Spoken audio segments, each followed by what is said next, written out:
Submersible পাম্পের ভিতরে কিন্তু ইম্পেলারগুলো থাকে সব প্লাস্টিক। নতুন বোরিংয়ের মধ্যে অনেক বালু থাকে, অনেক সময় এটি ওয়াশ না করে পাম্পটি প্রবেশ করানো হয়, সেক্ষেত্রে বালু গিয়ে কিন্তু আপনার পাম্পের ইম্পেলারগুলো ক্ষতিগ্রস্ত হতে পারে। এই জিনিসগুলো। আসসালামু আলাইকুম। আজকে আমরা গুরুত্বপূর্ণ একটি ইনফরমেশন দিব আপনাদেরকে, যে আপনারা অনেক সময় সাবমার্সিবল পাম্প কিনতে এসে অনেক সময় দেখা যায় ডিটেলস যেই জিনিসগুলো আপনাদের জেনে আসার দরকার অনেক সময় জেনে আসতে পারেন না, বা মিস্ত্রি আপনাদেরকে অনেক সময় বলে না, বা বললেও আপনারা মনে রাখতে পারেন না। এই জিনিসগুলো আমরা একটু আপনাদেরকে আজকে বলে দিব।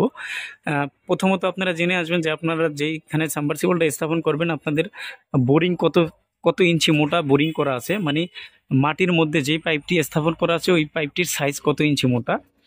আর দ্বিতীয়ত জানবেন আপনারা যেই পাইপটির মাধ্যমে ওভারহেড ট্যাঙ্কিতে বা রিজার্ভ ট্যাঙ্কে পানি উঠাবেন ডেলিভারি পাইপ কত ইঞ্চি।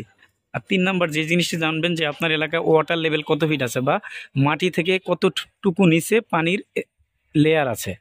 আর 4 নাম্বার জানবেন আপনারা মাটি থেকে কতটুকু উপরে, কয়তলা উপরে আপনারা পানিটা উঠাবেন, এই জিনিসগুলো জানবেন। আর প্রতিটি পাম্পের সাথে আপনারা 100 ফিট করে কেবল পাবেন, আর একটা কন্ট্রোল বক্স পেয়ে যাবেন। পাশাপাশি আপনার ওয়ারেন্টি কার্ডটি কিন্তু বুঝে নেবেন।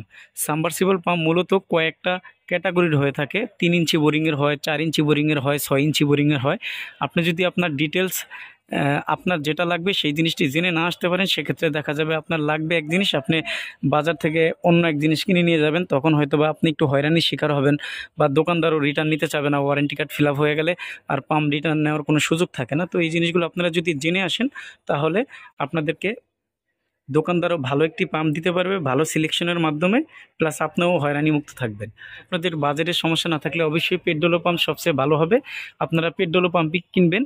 ইন্ডিয়ানের মধ্যে কেএসবি পাম্প আছে, কেএসবি পাম্প দেখবেন। চায়নার মধ্যে আপনার অনেক কোম্পানি আছে, গাজি আছে, আরএফএল আছে, এসিআই আছে, ফুয়ান, ডিসন, পাম্পম্যান, লিউ, সিমজি, অনেক কোম্পানি আছে। হচ্ছে চায়নার মধ্যে সবচেয়ে হাই কোয়ালিটিফুল পাম্প হবে সাবমার্সিবল পাম্প হোক আর যে কোনো পাম্প হোক, লিউ ব্র্যান্ডের পাম্প সবচেয়ে ভালো হবে চায়নার মধ্যে।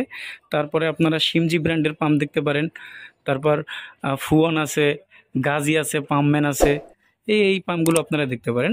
অবশ্যই ডিলারের কাছ থেকে আপনারা পাম্পগুলো কেনার চেষ্টা করবেন। ডিলারের কাছ থেকে যদি আপনারা এই পাম্পগুলো কিনেন তাহলে আপনারা দামও ঠকবেন না, মালও ঠকবেন না। মেইন জিনিস হলো আপনাদের যদি পাম্প কেনার আগে সিলেকশন ভালো হয় তাহলে পাম্প কিন্তু খুব সহজে নষ্ট হয় না, এই জিনিসটি খেয়াল রাখবেন। আর সর্বশেষ যে কথাটি হবে সেটা হলো আপনারা যখন নতুন বোরিং করে থাকেন, বোরিংটি মানে একবারে কম প্রেশার দিয়ে ওয়াশ করার আগে কিন্তু আপনাদের নতুন পাম্পটি স্থাপন করতে দিবেন না। প্রয়োজনে মিস্ত্রিকে এক্সট্রা কিছু টাকা দিয়ে বলবেন একটা কম প্রেশার বা পুরান যদি সাবমার্সিবল থাকে সেই পাম্পটির মাধ্যমে ওয়াশ করে নিতে। নতুবা আপনার যত দামি পাম্পই কিনেন আপনারা সাবমার্সিবল পাম্পের ভিতরে কিন্তু ইম্পেলারগুলো থাকে সব প্লাস্টিক।